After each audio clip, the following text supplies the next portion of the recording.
Shalom Sobatku di Tuhan, bertemu kembali dengan saya Kersogo di channel ini. Bagaimana kabar kita semuanya? Semoga saudara-saudara sekalian yang sedang menyaksikan video ini tetap sehat-sehat saja ya. Amin. Ya teman-teman yang dikasih Tuhan, di kesempatan ini saya akan menanggapi satu cuplikan video dari seorang ustadz yang protes di mana orang Kristen kok berdoanya di dalam nama Tuhan Yesus ya. Nah, Ustadz ini mengatakan tidak tepat dan sangatlah tidak benar ketika orang Kristen berdoa lalu ditutup dengan dalam nama Yesus ya. Nah, kita akan mendengarkan cuplikan videonya. Sesudah itu saya akan membahas dan menunjukkan beberapa alasan penting kenapa orang Kristen berdoa di dalam nama Tuhan Yesus Kristus. Mari kita dengarkan cuplikan videonya. Kalau di dalam ajaran Kristen kan ada dua Bapa kami. Bapa kami yang di surga, dikuduskanlah namamu, ya dimuliakanlah namamu, jadilah kehendakmu di bumi seperti di surga. Bagus.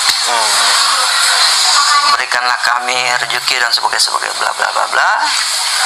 Dan doa ini kami panjatkan atas nama Tuhan Yesus Kristus sebagai juru selamat dan penebus kami.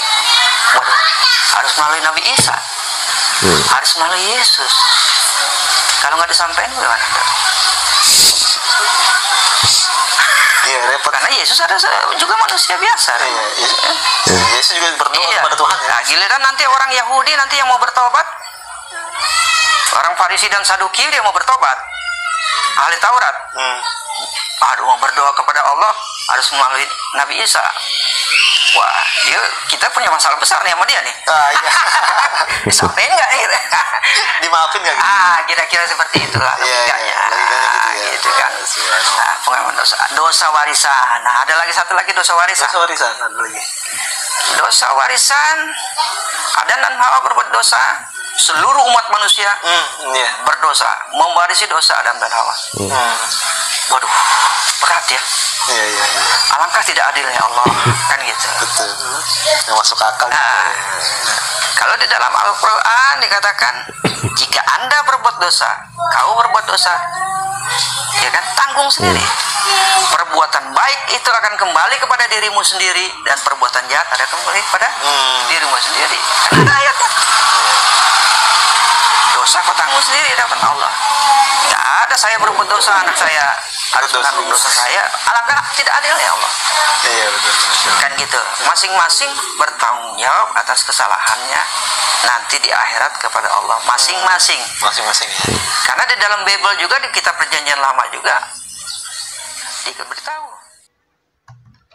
Oke teman-teman yang dikasih Tuhan, demikianlah cuplikan video yang kita dengarkan dari Ustadz ini. Ada dua poin penting yang dia sampaikan. Yang pertama, dia keberatan kenapa orang Kristen berdoa di dalam nama Tuhan Yesus Kristus. Dan yang kedua adalah ada dosa warisan. Dia tidak setuju kenapa harus Allah atau Yesus Kristus sendiri saja yang menanggung dosa manusia. Nah teman-teman yang dikasih Tuhan, Alkitab mencatat di dalam Matius pasal 6 terkait dengan doa Bapa kami. Nah, pada waktu orang Kristen mengucapkan doa Bapa kami itu tidak pernah ditutup di dalam nama Yesus. Sekali lagi ya. Jadi ketika orang-orang Kristen berdoa, doa Bapa kami seperti yang diajarkan oleh Yesus Kristus, itu tidak pernah ditutup dengan dalam nama Tuhan Yesus Kristus. Ya, doa itu diungkapkan dan dirincikan di dalam Matius pasal 6. Dan di situ dijelaskan panjang lebar doanya. Mulai dari relasi dengan Allah dan juga sampai juga dengan kehidupan manusia. Jadi memuliakan nama Tuhan ya.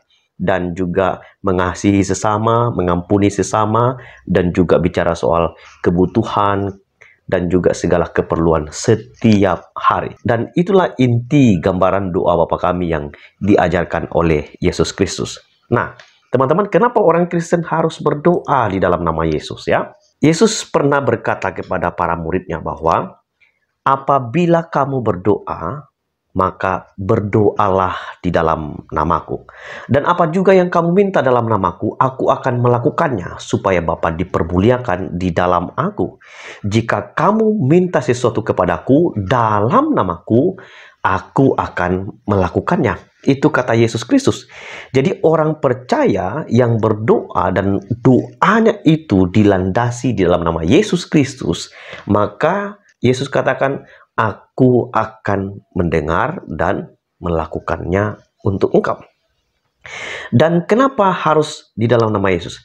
Karena hanya dalam nama Yesuslah maka segala sesuatu bisa terjadi. Sebab Yesus Kristus adalah Tuhan, pemilik segala sesuatunya. Maka kita harus meminta di dalam nama Tuhan Yesus Kristus. Nama itu berkuasa dan juga nama itu harus ada dan juga melandasi doa orang percaya. Dan Yesus pernah berkata bahwa di luar aku kamu tidak mungkin berbuat apa-apa.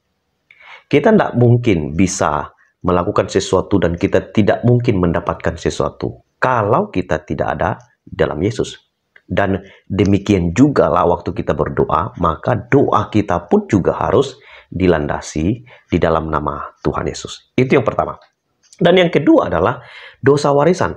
Nah teman-teman, sejak dunia diciptakan, Allah menciptakan manusia pertama Adam dan Hawa. Kondisi keadaan mereka sungguh sangat baik, mereka hidup dalam kebenaran dan tidak ada dosa pada waktu itu. Tetapi ketika manusia jatuh di dalam dosa, maka semua manusia berdosa. Dan sampai generasi ke generasi, namanya saja manusia, semua itu sudah berdosa. Alkitab mencatat Roma 3 ayat 23, semua manusia telah berbuat dosa dan telah kehilangan kemuliaan Allah. Demikian juga Roma 6 ayat 23, upah dosa ialah maut. Nah, karena manusia ini sudah berdosa, teman-teman, maka manusia tidak mungkin lagi berkenan ke hadapan Allah. Manusia sudah menjadi seteru Allah, hubungan dengan Allah sudah terputus dan relasinya sudah tidak ada. Manusia jauh memilih kehendak bebasnya untuk hidup di dalam dosa, mengikuti keinginan kehendaknya sendiri. Karena itulah Yesus Kristus harus datang untuk menebus manusia yang sudah berdosa ini. Manusia tidak mungkin bisa menyelamatkan dirinya sendiri. Nah, karena itu kalau teman-teman membaca Alkitab dalam PL, waktu orang Israel berdosa, maka mereka harus mempersembahkan korban. Korban itu bisa burung puyuh, kambing, dan juga lembu. Dan sesuai dengan takaran dosa yang mereka lakukan. Tetapi di dalam perjanjian baru sekarang ini, orang percaya itu tidak lagi mempersembahkan korban seperti orang Israel ketika jatuh dalam dosa. Pada waktu orang Israel memberikan persembahan korban tersebut, disitulah mereka akan diampuni. Dan untuk bisa membawa korban mereka kepada Allah, harus ada imam sebagai pengantara. Nah, sekarang waktu Yesus Kristus datang ke dalam dunia ini, dia menjadi pengantara kita sebagai imam. Alkitab menubuatkan Yesus itu tidak hanya sebagai raja, sebagai nabi, tetapi juga sebagai imam. Imam besar kita yang mendamaikan kita dengan Allah. Nah, kenapa harus Yesus? Karena hanya Yesus sajalah yang bisa menebus manusia yang berdosa. Hanya Kristus sebagai korban yang sempurnalah yang bisa menebus dan menyelamatkan umat manusia. Nah, dosa warisan ini ada karena manusia sudah berdosa. Dan ketika Kristus datang, maka semua kutuk, semua dosa warisan itu diputuskan di dalam nama Yesus. Jadi itulah kebenaran yang sesungguhnya. Jadi teman-teman, ketika orang Kristen berdoa, orang Kristen itu punya dasar yang kuat berdasarkan apa yang tertulis dalam Alkitab. Orang percaya bahwa di dalam Yesus ada kuasa, ada juga jawaban yang diberikan. Sebab apa? Yesus adalah Allah. Oleh karena itu ketika manusia berdoa kepada pribadi yang tepat. Oke teman-teman yang dikasih Tuhan, demikianlah cuplikan video ini. Kiranya video ini boleh memberikan inspirasi bagi kita, juga menjawab pertanyaan dua di awal tadi. Tuhan memberkati kita semua. Shalom.